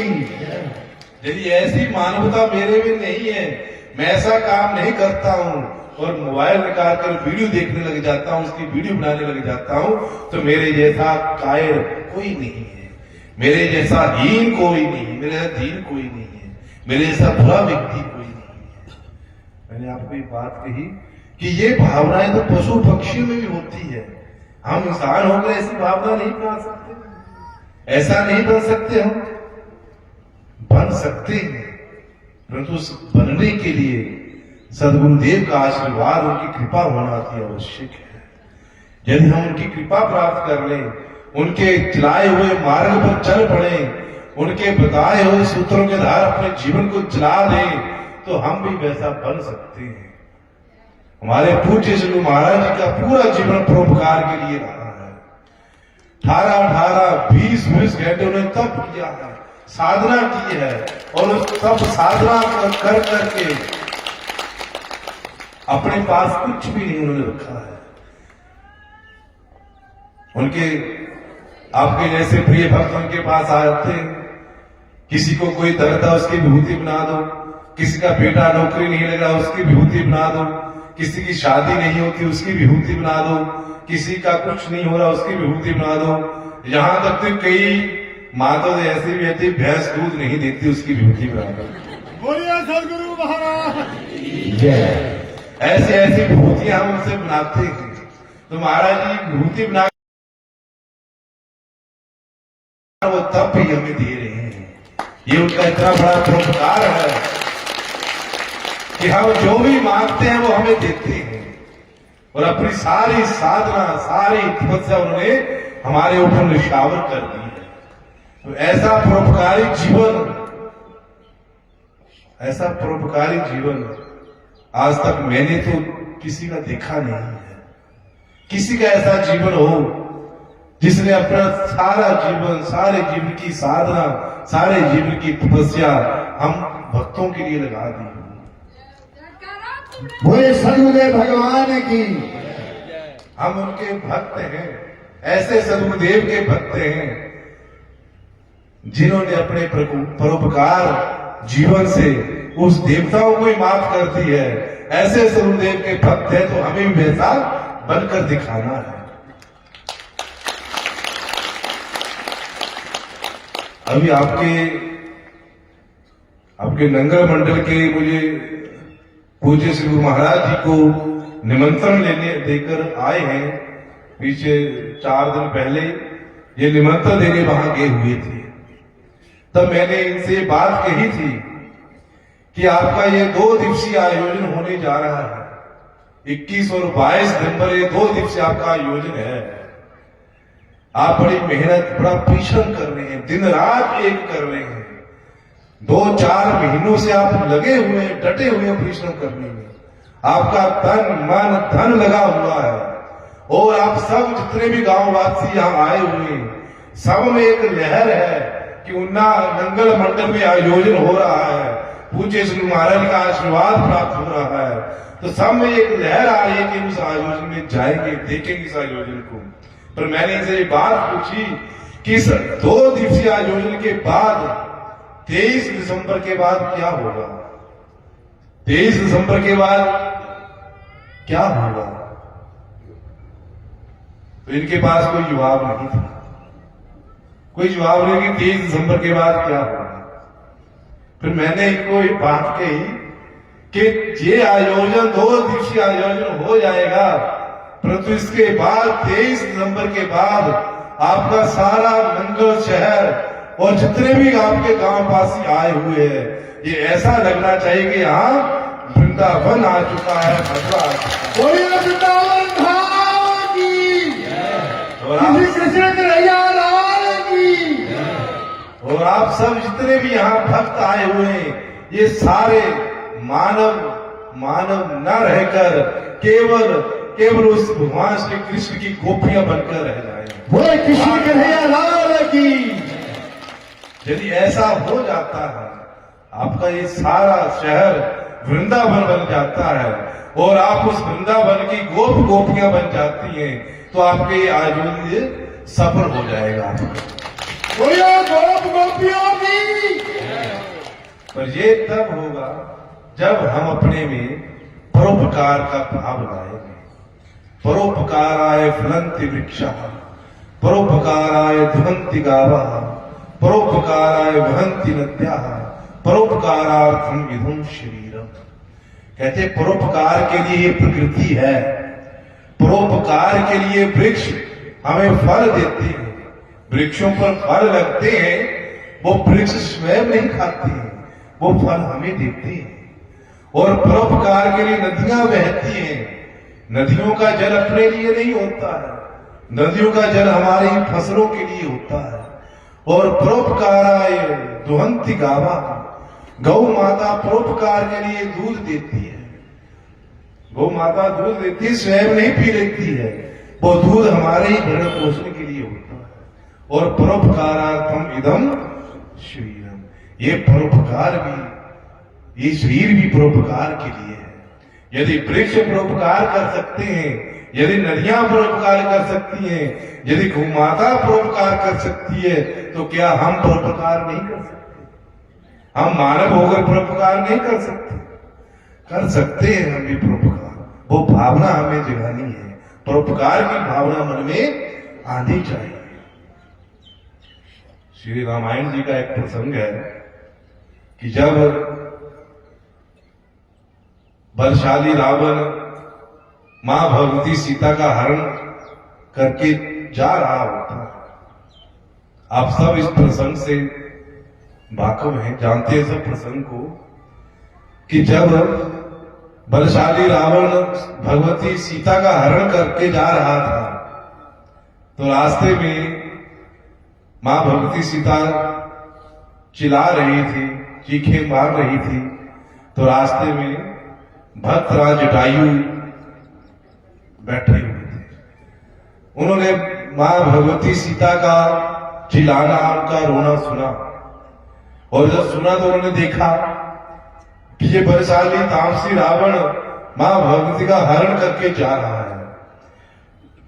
जटायु को नहीं पता था कि ये मां भगवती सीता है, उसका हरण करने जा रहा था। उन्होंने देखा एक देवी एक स्त्री का हरण करके रावण ले जा रहा है, तो जटायु ने ना इधर देखा ना उधर देखा, ना कुछ सोचा ना समझा, जबकि वो उसका मुकाबला नहीं कर सकता था, फिर भी उसके साथ भिड़ गया, युद्ध करने लगा उसके साथ, और इतना युद्ध किया रावण के साथ कि रावण को हताश कर दिया। युद्ध करते करते रावण भयभीत हो गया उस जटायु से, और अंतिम में रावण ने उस जटायु के पर काट दिए, पर काटकर उसको घायल कर दिया, और बलपूर्वक भक्ति कर कर ले गया भगवती को। अब जटायु धरा पर गिरे हुए हैं, पर कट चुके हैं, और शरीर पूरा लहू से लथपथ है। उधर मर्यादा पुरुषोत्तम श्री राम लक्ष्मण के साथ मां भगवती को ढूंढते आते हैं। जब ढूंढते आते तो जब जटायु के पास पहुंचते हैं तो देखते हैं कि एक पक्षी जिसके पर कट चुके हैं और जो लहू से लथपथ है, जब वो देखते हैं तो उनमें करुणा जाग जाती है, उसके पास आते हैं, और जब पास आकर जटायु को देखते हैं और पूछते हैं उससे, और जब जटायु ने ये बताया कि मां भगवती का हरण करके रावण ले जा रहा था और मैंने बहुत प्रयत्न किया, बहुत कोशिश की, उसको बचा नहीं पाया, वो उसका हरण करके ले गया और रावण में मेरी ये दुर्दशा की है। तब मर्यादा पुरुषोत्तम श्री राम की आंखों से आंसू बह चले कि मेरे लिए एक पक्षी ने अपने प्राणों को निशावर कर दिया। तब लिखने वाले लिखते हैं कि दीन मलिन अधीन हवय अंग विहंग पर्योषित छिन्न दुखारी राघव दीन दयालु कृपालु को देखी दुखी करुणा वैवारी गीत को गोद मिला के कर कृपा निधि नैन सरोजन करुणा वैवारी बारही बार सुधारत पंग जटायु की धूरी जटान सो जारी।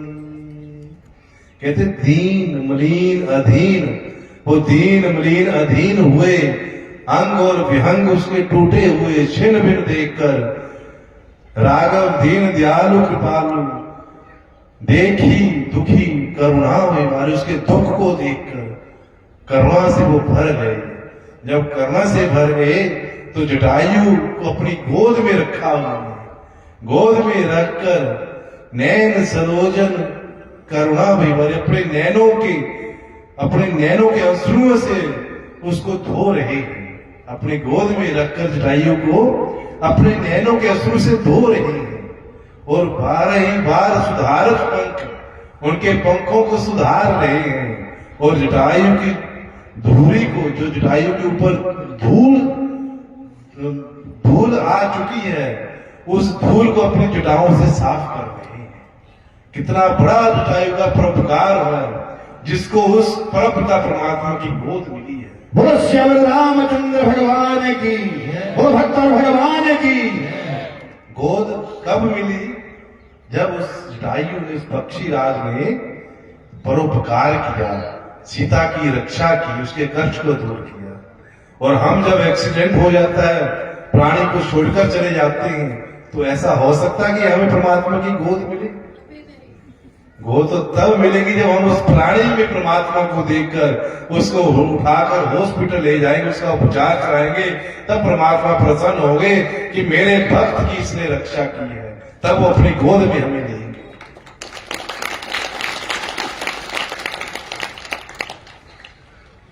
अपनी जटाओं से जटायु की धूल को साफ कर रहे हैं और आंखों से अश्रु बह रहे हैं। उसकी जटायु के सिर को अपनी गोद में रखा हुआ, क्या दृश्य होगा वो? ऐसा दृश्य, ऐसी अनुकंपा हम पा सकते हैं यदि हम भी परोपकार करें।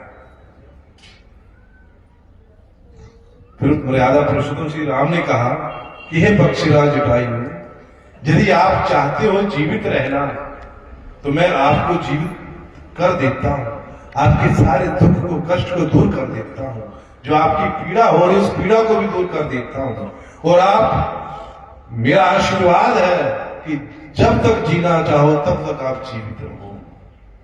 तब पक्षीराज जटायु ने कहा कि हे प्रभु, बड़े बड़े मनीषी, बड़े बड़े विद्वान, बड़े बड़े योगी, बड़े बड़े तपस्वी लाखों लाखों करोड़ों करोड़ों वर्ष तक आपकी तपस्या करते हैं, और केवल केवल इसलिए तपस्या करते हैं कि अंतिम समय में एक झांकी आपकी मुझे नजर आ रहा है। पर ऐसा नहीं होता, नहीं हो पाता। अंतिम समय में भी आपकी झांकी उनको नहीं मिलती। और मैं कितना सौभाग्यशाली हूं कि मेरे प्राण निकल रहे हैं, वो प्राण निकलते समय केवल आपकी झांकी नहीं, साक्षात आप मेरे सामने विराजमान हैं। बोले भक्तवत्सल भगवान की जय।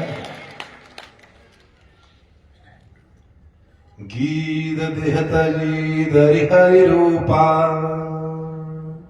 भूषण बहुपट पीत अरूपा, श्याम गात विशाल भुज चारी, सुखी करत नैनन में भरी भारी।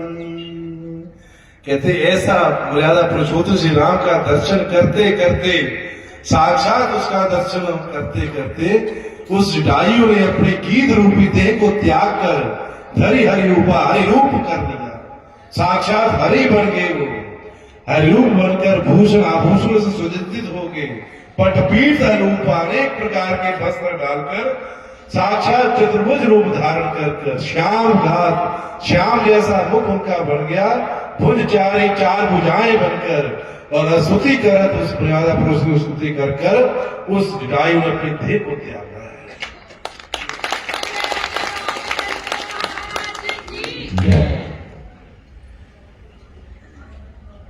फिर कहते हैं जटायु ने प्राण को त्यागते समय क्या मांगा?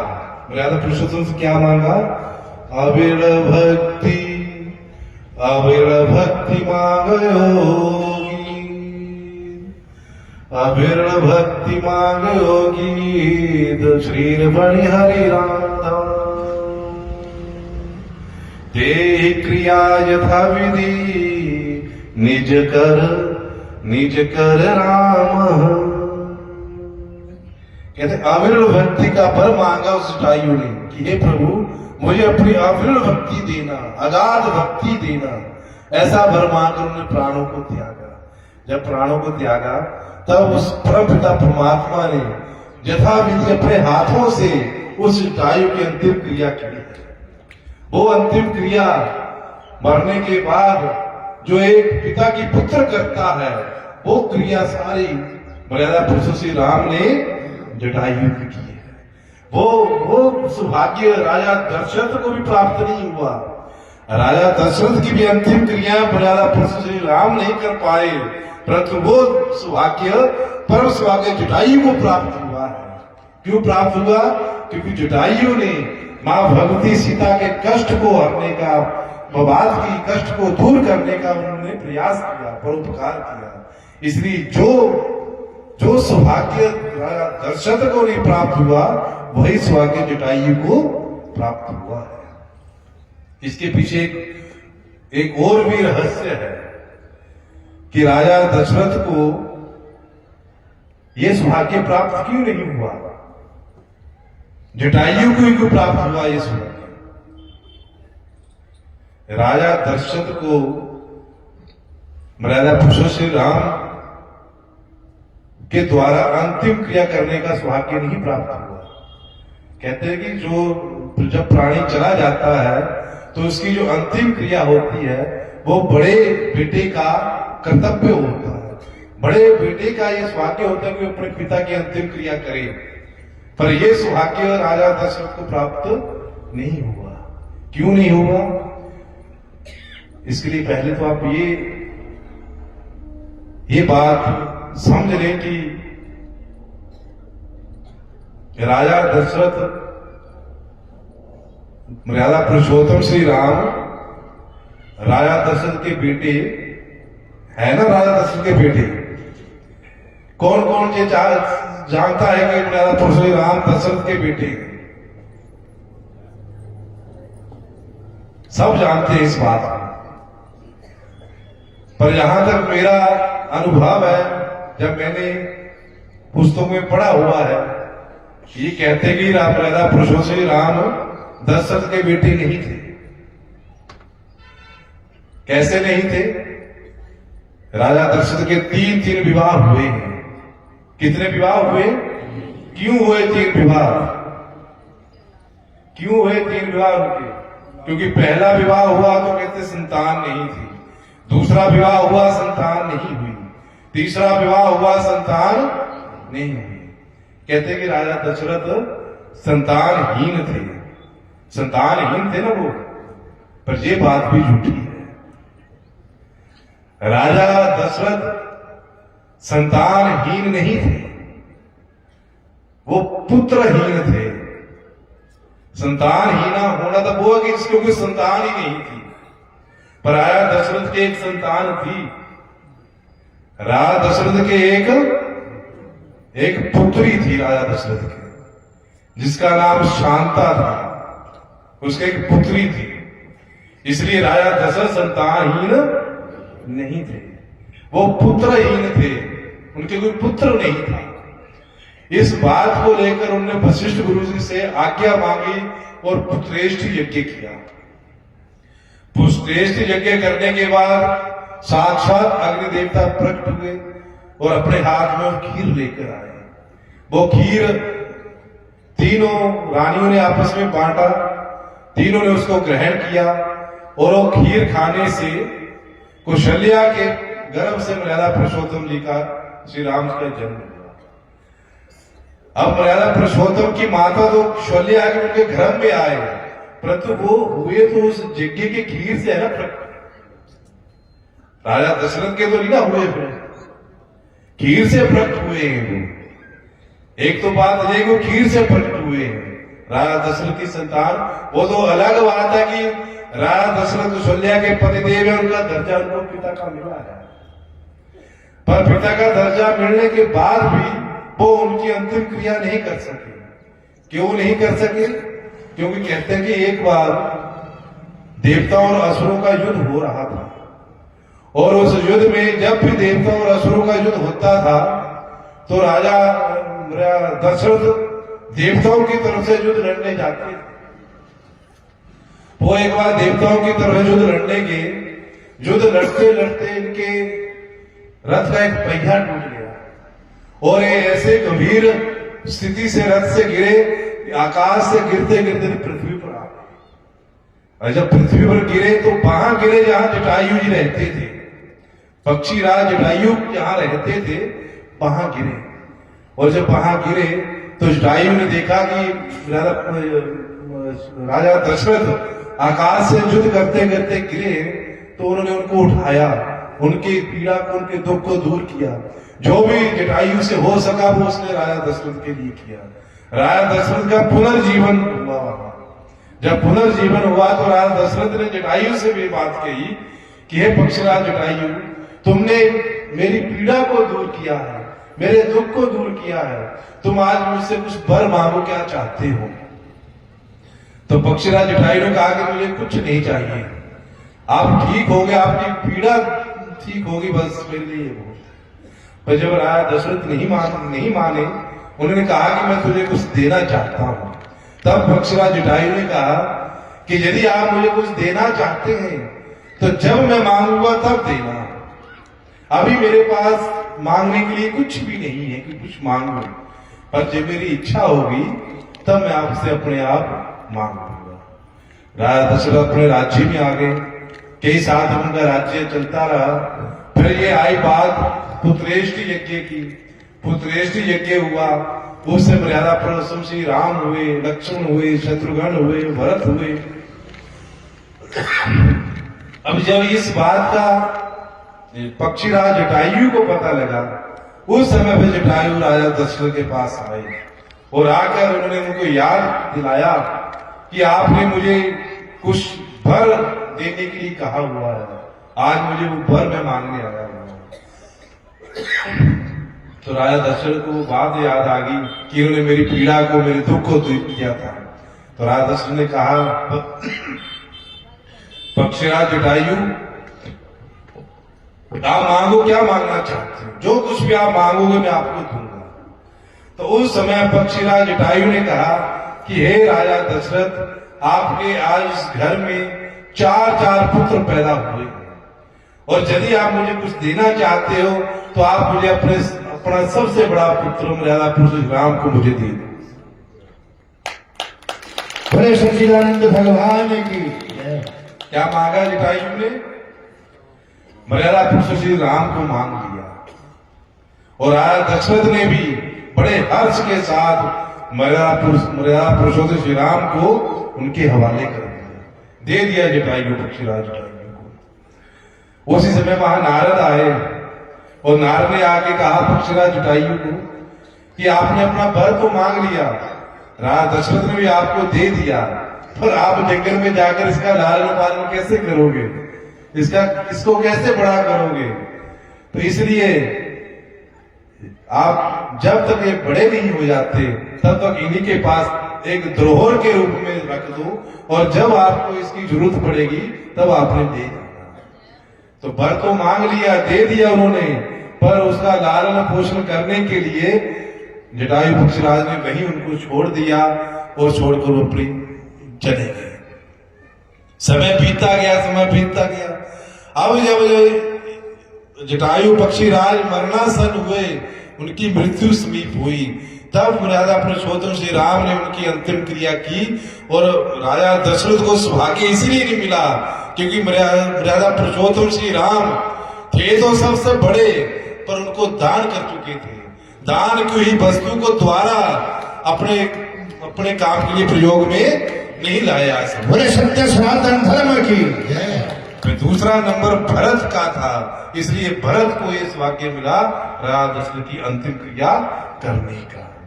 और मर्यादा पुरुषोत्तम श्री राम को तो जटायु ने मांगा ही था, इसलिए जटायु को ये परम सौभाग्य मिला कि वो मर्यादा पुरुषोत्तम के हाथ से उनकी अंतिम क्रिया। तो ये जितनी भी कथाएं, जितने भी हमारे ग्रंथ हैं, ये सब हमें ये सिखाते हैं कि कहीं ना कहीं इनके पीछे परोपकार छिपा हुआ है। जिसका भी किसी का भला हुआ है, जिस किसी को इस परमात्मा का दर्शन हुआ है, उसके पीछे कुछ ना कुछ परोपकार छिपा हुआ है। इसलिए हमें भी ये परोपकार की भावना अपने मन में लानी है। परोपकार के बिना मेरा जीवन निरर्थक हो जाएगा।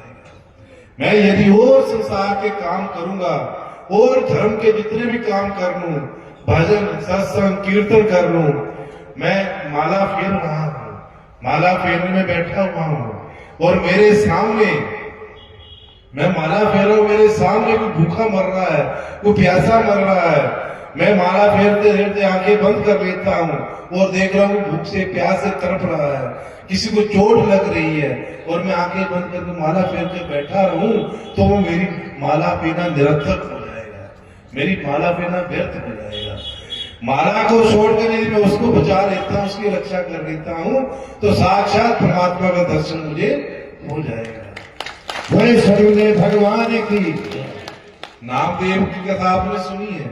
नामदेव भोजन तैयार कर रहे थे, भोजन तैयार करते करते कुत्ता आया, वो कुत्ता उनकी रोटी लेकर भाग गया। नामदेव भी पीछे पीछे भाग रहे थे, हे मेरे विठ्ठल, हे मेरे पंडुलनाथ, रोटी सूखी है, गले में अटक जाएगी, थोड़ा घी लगा लो, चुप्पड़ लो, फिर इसको खा लेना। उन्होंने उस कुत्ते में भी उस परमात्मा को, विठ्ठलनाथ को देखा, रोटी लेकर पीछे पीछे भाग रहे हैं कि इसको चुप्पड़ लो, घी लगा लो, रोटी सूखी है, गले में अटक जाएगी। और जैसे ये भावना आई, उस कुत्ते में से विठ्ठलनाथ प्रकट हो गए। तभी गीता जी में लिखा हुआ ना कि विद्या विनय संपन्ने ब्राह्मणे गविहस्तिनी सुनी चैव स्वपाके च पंडिता समदर्शिना। जो बुद्धिमान लोग होते हैं, जिनमें थोड़ा सा भी विवेक है, थोड़ी सी भी जिनमें अकल है, वो बुद्धिमान पुरुष विद्या विनय संपन्न है। विद्या में संपन्न विद्वान पंडित में, गाय में, कुत्ते में और चांडाल में भी उस परमात्मा का दर्शन करते हैं, उस परमात्मा को देखते हैं।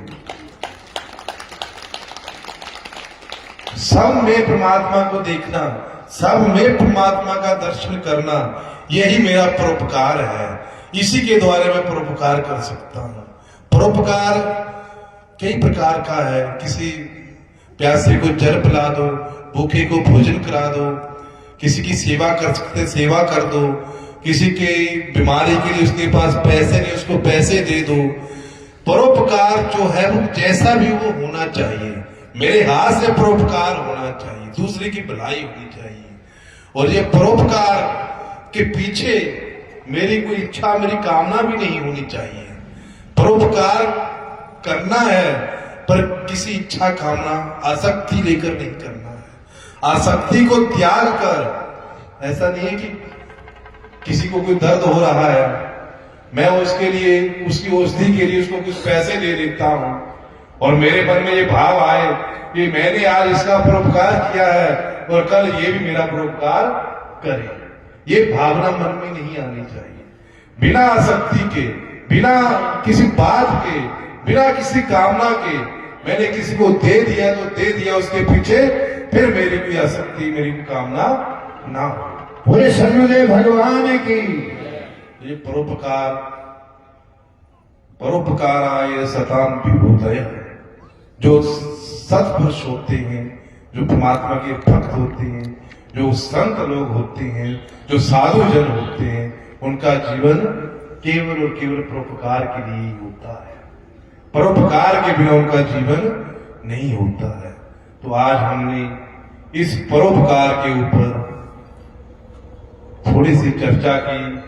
विद्वानों ने भी कुछ आपको संदेश दिया, कुछ श्री पूज्य श्री महाराज जी का जो आशीर्वचन है, पूज्य श्री महाराज जी की जो प्रेरणा मेरे अंतःकरण में जागृत होती है, उन्हीं के अनुरूप मैंने कुछ अपनी वाणी से, अपने शब्दों से, ये वाणी भी मेरी नहीं है, ये शब्द भी मेरे नहीं है, ये शब्द, ये वाणी, ये पूज्य श्री महाराज जी का ही दिया हुआ सब कुछ है। बोले सन्नुदेव भगवान की। उन्हीं का दिया हुआ मैं आपको दे रहा हूं, उन्हीं का जो कुछ दिया हुआ आपको समर्पित कर रहा हूं। मैं अपने आप में कुछ भी नहीं हूं, कुछ भी नहीं हूं। जो कुछ भी हूं आज वो उन्हीं की कृपा से है, उन्हीं की आशीर्वाद से है।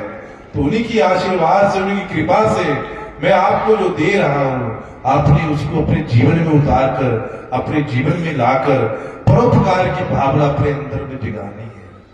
तो ये 2 दिवसीय आयोजन में आज ये पहला आपका दिवस, पहले दिन आपने परोपकार आए सताम विभूते, इसके ऊपर चर्चा की है। तो कल हम विस्तार से और विस्तार से और अच्छे ढंग से इसके ऊपर 2, 3, 4 उदाहरण के साथ चर्चा करेंगे, ताकि आपके दिलो दिमाग में, आपके मन में ये बात अच्छे ढंग से बैठ जाए कि मैंने जीवन में कुछ हो चाहे ना हो, पर मैंने परोपकार करना है। मेरा परोपकार के बिना जीवन नहीं होना चाहिए। तो पूज्य श्री गुरु महाराज जी की पार कृपा, उनके आशीर्वाद से, उनके चरणों राग से हमने आज इस दिव्य विशाल धार्मिक आयोजन में हमने हिस्सा लिया। जो जो भी यहाँ आए और जो भी कल आएंगे, ये सब के सब पूज्य श्री महाराज जी का आशीर्वाद लेकर, उनकी कृपा प्राप्त कर कर परमपिता परमात्मा के धाम को जाएं और उनकी कृपा प्राप्त करें। तो एक बार फिर आप सभी की ओर से आपके पूज्य श्री महाराज जी के पावन, पवित्र, निर्मल एवं सुंदर चरण कमलों में कोटि कोटि नमन, कोटि कोटि नमन। और एक आप सबसे ये प्रार्थना कि कल छुट्टी का दिवस है और मैं ये चाहता हूं कि कल के दिन आपके जितने भी बच्चे पढ़ते हैं, पढ़ाई करते हैं, उनको छुट्टी होगी, वो सब यहाँ आए, सनातन धर्म के साथ जुड़े, सनातन धर्म की कुछ बातें जाने और अपने जीवन में उनको लाएं। क्योंकि आने वाली जो पीढ़ी है, ये हमारे लिए इस भारत देश के लिए एक नींव है। ये सनातन धर्म की नींव आगे बढ़ेगी, यही हमारे सनातन धर्म की दबेल को बढ़ाएंगे। इसलिए सबसे ये निवेदन है कि अगर अपने बच्चों को साथ में लाएं और उनको भी सनातन धर्म की बातें सिखाने का मौका दें, तो एक बार फिर आप सभी की ओर से आपके पूज्य श्री गुरु महाराज जी के पावन, पवित्र, निर्मल एवं सुंदर चरण कमलों में कोटि कोटि नमन, कोटि कोटि नमन। ओम ओम ओम। बोलिए सदगुरुदेव भगवान की। बोलिए सदगुरु भगवान की। अभी बैठे रहेंगे सारे। गुरु महाराज के हम सब के ऊपर बहुत कार्य है। विषय ऐसा मार्मिक है कि हम चाहेंगे कि जितना प्रेम का समुद्र उमड़ा हुआ है, आओ प्रार्थना करें कि कल 10 मिनट के लिए या 5 मिनट के लिए हमें सदगुरु महाराज के दर्शन हो जाए तो आपकी अपार कृपा होगी। आओ प्रार्थना करें।